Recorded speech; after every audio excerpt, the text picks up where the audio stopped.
Como todas as profissões, eu entendo que a pessoa tem que ser vocacionada para esta ou aquela profissão. E a profissão do advogado, mais do que todas, se a pessoa não for vocacionada, se ela não tiver o raciocínio jurídico, ela vai se dar mal se tentar exercer a advocacia. Eu, desde pequeno, quis ser advogado. Desde pequeno. Quando eu fiz filosofia, e eu fiz filosofia desde antigo, primeiro ano do ginasial, antigamente, eu estudava em colégio interno, e eu ali percebi que estava direcionado ou para a filosofia ou para o direito.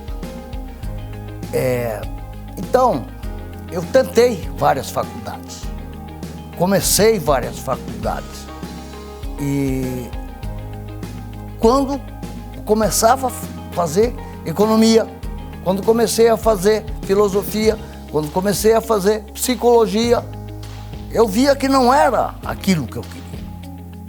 E eu esperei a oportunidade para fazer direito.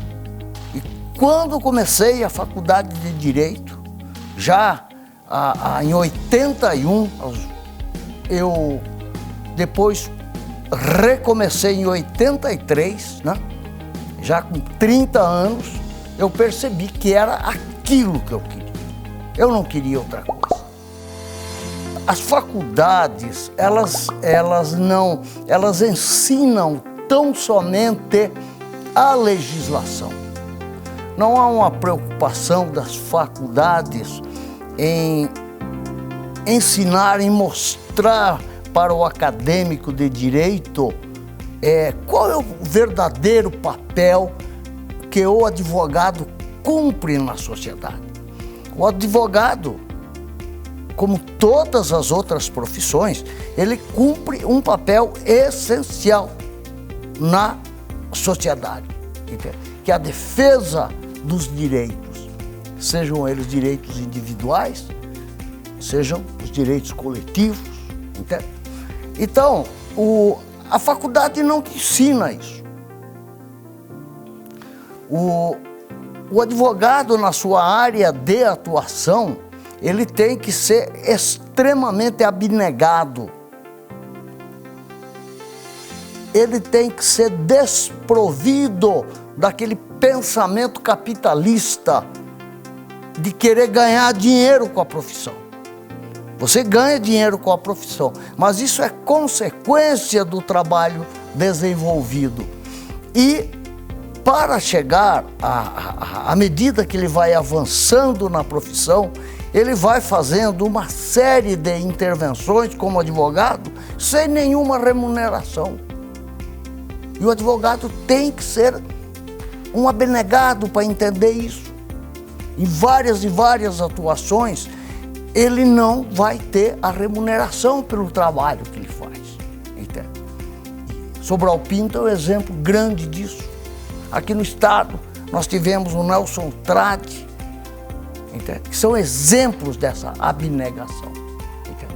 Você pode ganhar dinheiro na advocacia, mas se você entrar na advocacia para ganhar dinheiro, aí o começo está errado.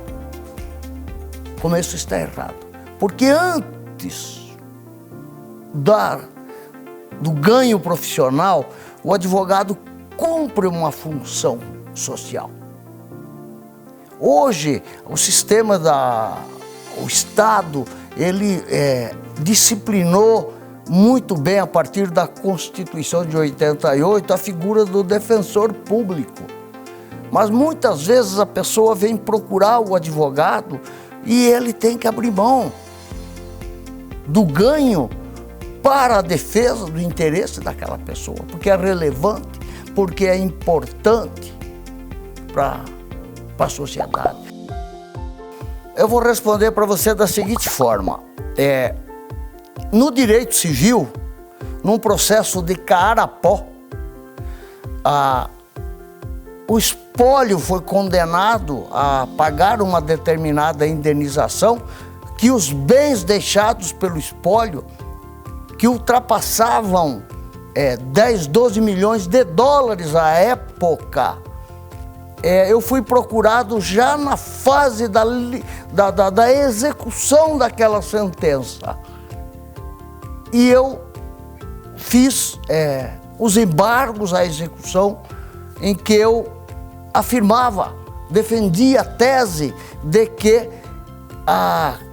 quando o juiz fixa na sentença a forma de liquidação, e naquele caso foi por cálculos do contador, eu defendia que tinha que ser por arbitramento, que nesses casos a sentença não transita em julgado. Esse processo, eu tive a felicidade de pegar um juiz muito estudioso, Dr. Wilson Leite Correia, que estava lá em Carapó.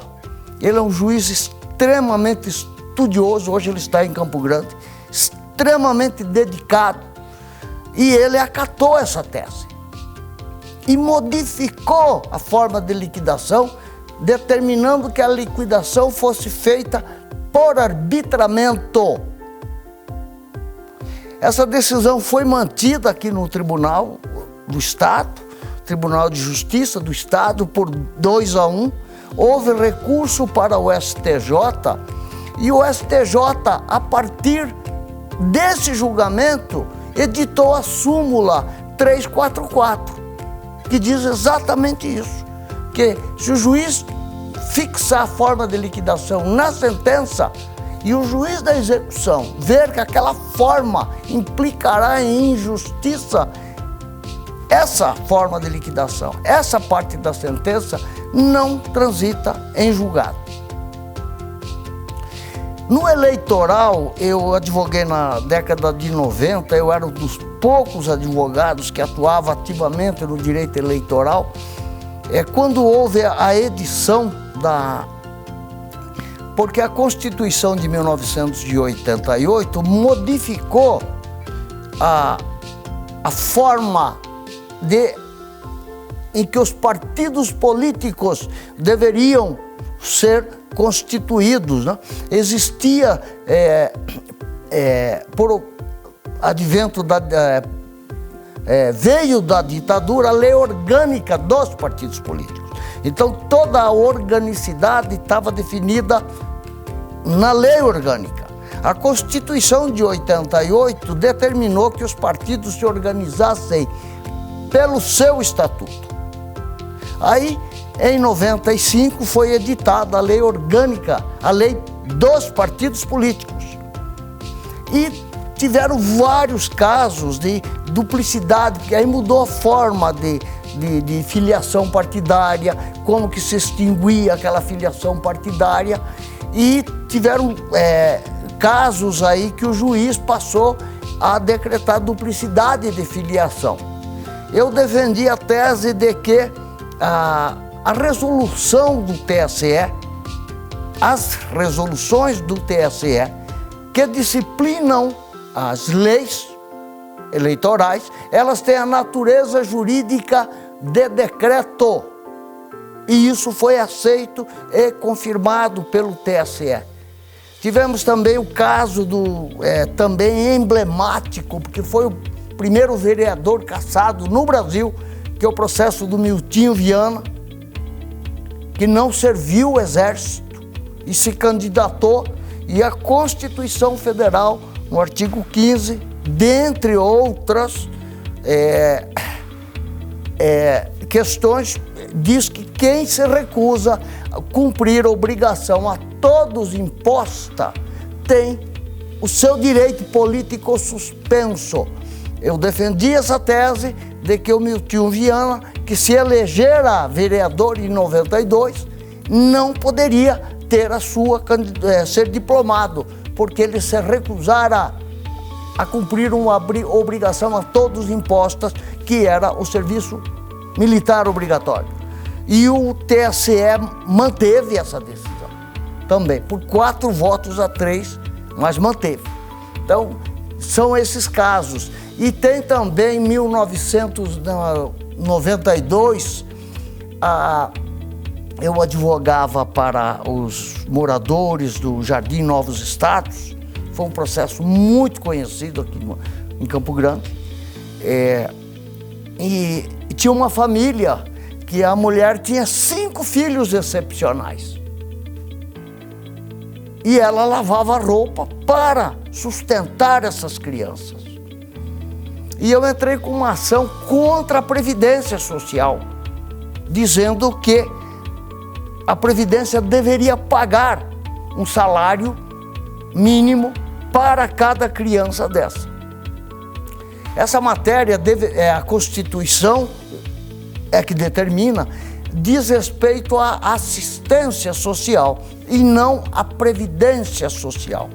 Mas eu tive sorte dessa ação, da inicial, do processo ser distribuído para a doutora Suzana Camargo Gomes, que chegou a desembargadora do Tribunal Federal, aqui da primeira região, e ela, numa decisão que eu sempre falo quando leio aquela decisão, que ela tem que ser lida sempre, que aquilo é uma verdadeira oração. E ela, embora entendendo que a questão não era previdenciária, e sim de assistência social, como o Estado, como a União, se omitia em editar o Estatuto da Assistência Social, ela condenou o INSS a pagar um salário mínimo para cada uma daquelas crianças. Essa ação repercutiu no Brasil inteiro, chegou a milhares de ações. Naquele tempo nós não tínhamos esse recurso que nós temos hoje, do WhatsApp, do e-mail, né? Advogados de outros estados ligavam e a minha secretária mandava a cópia por fax dessas petições. Eu sei que no Brasil milhares de ações foram ajuizadas. E a União, o Estado brasileiro, no caso, resolveu disciplinar e editar o Estatuto da Assistência Social, que hoje é o benefício de prestação continuada para aquelas pessoas que não têm como se manter. Mas isso foi marcante, né? A época foi marcante, mas graças à sabedoria, eu acredito todo o mérito para a doutora Suzana de Camargo Gomes, né? Que acabado de ficar viúva, uma situação dramática, e ela dá uma decisão que, quando eu leio, até hoje eu leio essa decisão e falo que é uma verdadeira oração.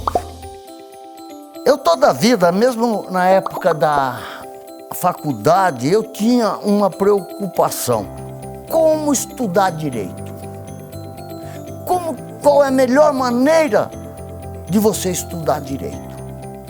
E eu tinha um juiz da auditoria militar aqui, doutor José de Holanda, Carneiro de Holanda, ou de Holanda Carneiro, não me lembro ao certo, e ele era o nosso professor de Direito Constitucional.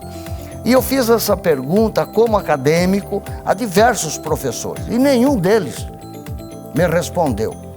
Aí o doutor José de Holanda me disse: é por instituto. Você tem que estudar o instituto. Por exemplo, instituto da hipoteca, do casamento, tal. Estuda o instituto. Depois que você tiver estudado o instituto, aí você abre o código aí e você vai ver como que no Brasil esse instituto é disciplinado. E eu tenho tentado passar isso para... Eu tive vários estagiários no escritório, no tempo que eu dei aula como substituto lá do Dr. Gervásio, eu passava isso para os acadêmicos: estude o instituto. E isso tem tido tem sido para mim de fundamental importância, mesmo hoje, após 33 anos de efetivo exercício da advocacia. Essa foi a melhor lição que eu tive como de um professor, de um mestre do direito, e o doutor Orlando era um mestre do direito. Ser um abnegado.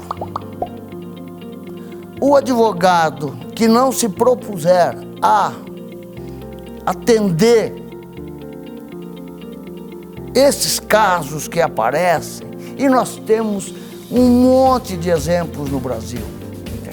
Os maiores juristas brasileiros, eu não estou dizendo que o advogado tem que ser um miserável, não é isso. Mas se você pegar os maiores juristas brasileiros, eles se preocuparam primeiro com o cliente e depois com os honorários que ele recebeu. E aí me faz lembrar o Bezerra de Menezes, né? Tem o filme Bezerra de Menezes, em que ele, como médico, ele que introduziu o espiritualismo no Brasil. Eu não sou espiritualista, mas o exemplo dele vale. Uma senhora com filha, com a criancinha doente, o procura na casa, já avançada, à madrugada, e ele prescreve, ele faz a consulta daquela criança, aí ele prescreve o medicamento. Aí essa senhora fala para ele: mas doutor, eu não tenho dinheiro para comprar o remédio. Aí ele tira aquele anel de formatura dele e diz para ela: leve isso para o boticário, ele sabe, fala que esse anel é meu, que ele sabe que tem valor e ele vai te passar o medicamento. E foi a partir disso que ele mudou a vida dele. Do que adiantava ele ser médico, fazer a consulta para aquela pessoa necessitada na madrugada, se ela não tinha dinheiro para comprar o remédio? O que ia curar não era a consulta, é o medicamento. O advogado é a mesma coisa. O advogado, a advocacia, ela é uma profissão nobre, como todas as outras. Só que, se o advogado, como advogado, não entender a nobreza da profissão que ele exerce, aí nada tem sentido. Se o advogado colocar os honorários à frente do interesse do cliente, ele tem que parar de advogar. E o nosso código de ética, ele é muito bem fundamentado nesse aspecto. Só que as faculdades de direito, infelizmente, não fazem os acadêmicos lerem o código de ética. A advocacia, para mim, é uma das profissões mais nobres que existe. Mas essa nobreza tem que ser reconhecida pelo advogado que a exerce. Senão, não tem sentido. Eu sou Afonso Wander Ferreira dos Santos e estou em Campo Grande.online.